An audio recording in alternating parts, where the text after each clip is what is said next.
as I stated before, I can't think of a more important topic, a more important conversation, or more important context to the most consequential legislative opportunity and lawmaking mechanism of budget reconciliation, which is ongoing, than the fiscal state of the nation, than the facts and figures and forecast of the nation's fiscal health. The fiscal state of the nation, by any measure, is in a dire state and condition and is rapidly in decline. I don't think that's up for debate.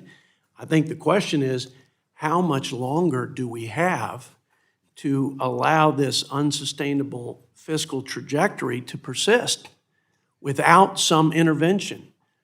Both parties, I will say from the outset, as I'm fond of saying actually, over the years as budget chairman, both parties have contributed to this.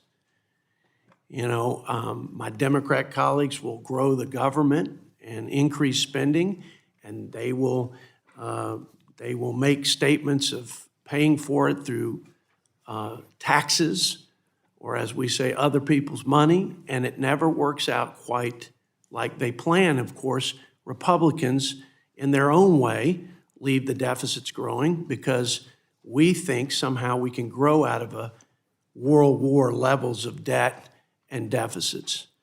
But I believe we crossed the Rubicon on growing out of this a good while ago.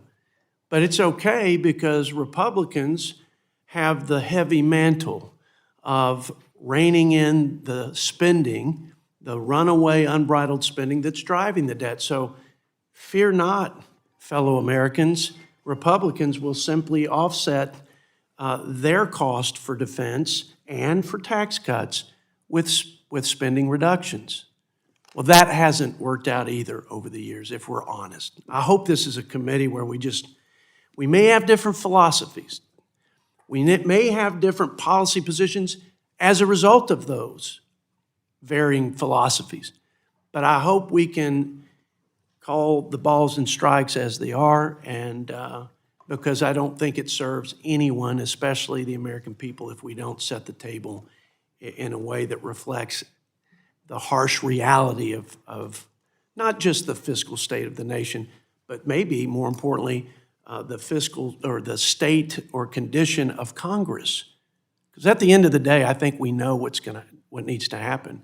In this moment, Republicans have to rise to this generational opportunity to not just do what we've done and probably could do in our sleep, which is cut taxes, and extend tax cuts, which I think is critical because growth is part of the solution.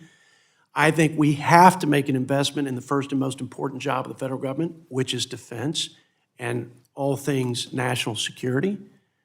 But we must, and it is an imperative, we must course correct and we must bend the curve on the automatic, unchecked, mandatory spending and the spending from entitlements, healthcare, welfare, and all the others that are going to drive this country off a fiscal cliff.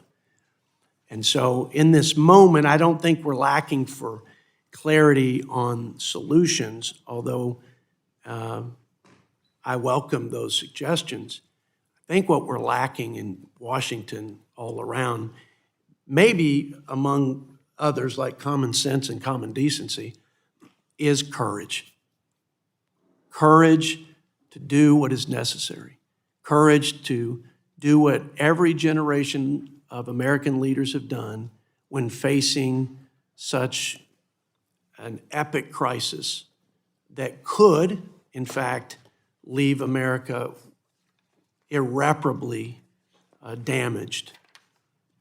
Not just the economy, not just crowding out our ability to fund our national priorities like defense, leaving us weaker and more vulnerable to the risks around the globe, but to actually undermine the reserve currency status, our global leadership, and most importantly, as a father of 3 children, and I believe my Democrat colleagues feel the same way, robbing our children of the American promise and the American dream and the land of opportunities, and America as the dominant global influence. That's what's at stake. That's why we asked you all to come here. That's why we have to have this conversation as we prepare for the 26 budget cycle, but also, and probably most importantly, for Republicans who are meeting out this reconciliation bill and trying to collectively meet this moment with something that will put our nation on track to restore fiscal health and unleash prosperity and have our best and brightest days ahead of us. So thank you for being here.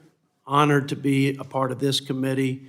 Honored to serve alongside my colleagues on both sides of the aisle. And with that, I will ask my ranking member for his opening remarks before we get to the testimony.